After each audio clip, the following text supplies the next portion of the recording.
cinéwebradio.com. Interview.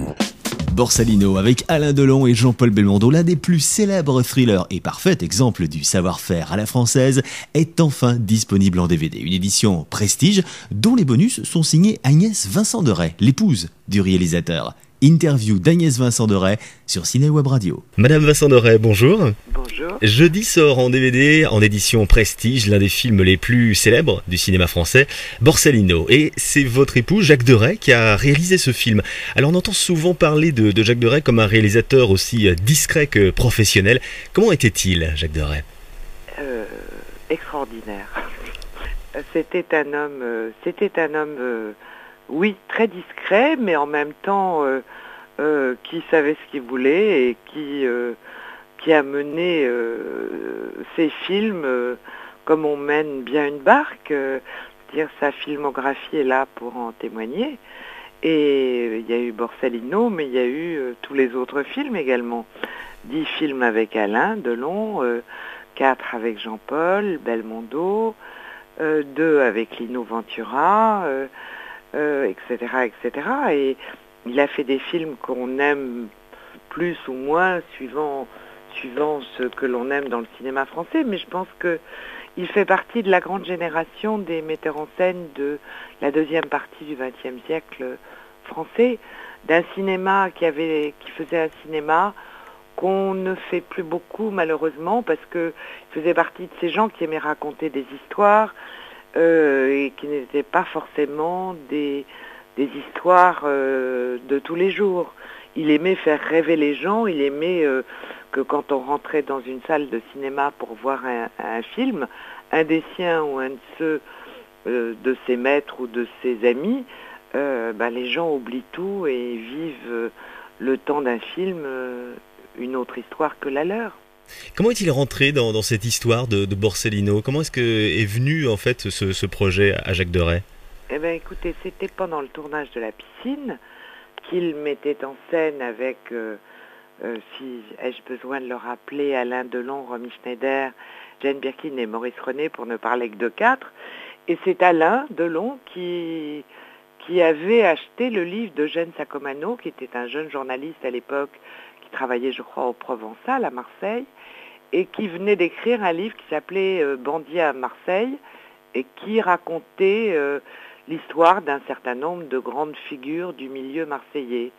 Et le chapitre Carbone et Spirito a donné envie à Alain de quelque chose, et Alain est arrivé un jour sur le tournage de La Piscine en disant à de Rais, Jacques, écoute, il faut que tu lises ça, ça ferait un film génial. Jacques a lu ça assez vite, parce qu'en fait c'était une nouvelle, et puis la machine est partie, quoi. Et depuis le premier jour, Alain avait dit à Jacques, ce serait formidable si Jean-Paul Belmondo faisait le deuxième, quoi.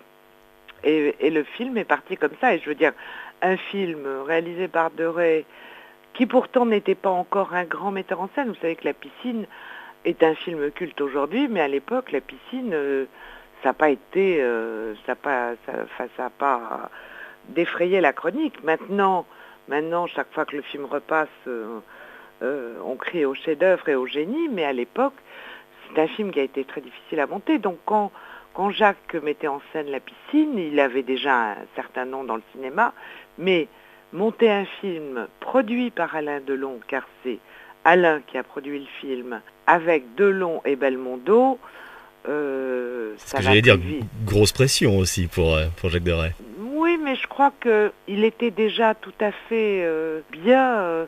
Je veux dire, ses rapports avec Delon étaient déjà très construits et très solides. Je crois qu'ils avaient un mutuel respect l'un de l'autre et une profonde amitié l'un pour l'autre. Voilà, donc il est parti en confiance sur ce gros projet. Voilà, et qui a été un très très gros projet. Alors justement, on va en apprendre énormément. Je ne vais pas tout vous faire dévoiler. On en apprend énormément dans les bonus de ce DVD. Alors déjà, vous êtes responsable audiovisuel. On peut résumer, schématiser comme ça, parce que vous avez beaucoup d'activités. Et vous avez collecté d'énormes infos, beaucoup d'informations, fait des interviews pour ces bonus de DVD. Est-ce que vous pouvez nous résumer un petit peu ce qu'il y a dans ces bonus ? 2 heures, je crois, 2 heures de bonus, oui, il me semble. Écoutez, j'ai essayé, moi, d'interviewer tous ceux qui aujourd'hui encore existent et qui ont participé à cette grande aventure qu'était Borsalino, c'est-à-dire les acteurs, le musicien bien évidemment Claude Bolling, dont la musique est célèbre dans le monde entier. D'ailleurs, à un moment, dans l'interview, Alain Delon dit où que je rentre dans le monde entier, s'il y a un pianiste ou un orchestre, dès que je rentre quelque part, on me joue l'air de Borsalino. Le co-scénariste et ami de Ray, qui est Jean-Claude Carrière, qui a eu un rôle très important puisqu'il a co-écrit le scénario de ce film avec Jean Caux, ce qu'on a souvent oublié, et Claude Sauté, et de Ray, puisqu'ils étaient tous les quatre à l'écriture du scénario. Malheureusement, pour des raisons de santé, je n'ai pas pu interviewer ni Jacques Fontray, qui est le merveilleux chef costumier qui a fait un nombre incalculable de films et qui a fait les somptueux costumes de Borsalino, qu'il s'agisse des costumes que portent les deux stars Delon et Belmondo, mais aussi toutes les tenues de tous les personnages, à commencer par les femmes qui ont des robes admirables qu'on rêverait, même encore aujourd'hui, toutes de pouvoir porter. Et puis François de Lamotte, qui était le grand chef décorateur, qui l'est toujours, mais maintenant c'est un vieux monsieur, et qui a fait beaucoup de films avec de Ray comme chef décorateur. Et c'est vrai que les décors de Borsalino sont absolument tout aussi somptueux que les costumes. Et justement, donc vous avez eu également donc l'interview d'Alain Delon également qui a participé. Oui, elle a accepté de répondre à mes questions. Ça s'est passé en toute sympathie chez lui, une après-midi décontractée. Et je lui ai offert d'ailleurs, et ça figure dans le DVD, le Borsalino qu'avait gardé de Ray, le vrai chapeau que Alain porte au début de l'interview, après nous avoir donné un cours sur la manière de bien casser son Borsalino avant de le poser sur sa tête. Ça, c'est magnifique. Eh bien, merci beaucoup, Madame de Ray. Je vous en prie et merci à vous. Et retrouvez tous les bonus de cette édition Prestige de Borsalino, édité chez Paramount Home Entertainment.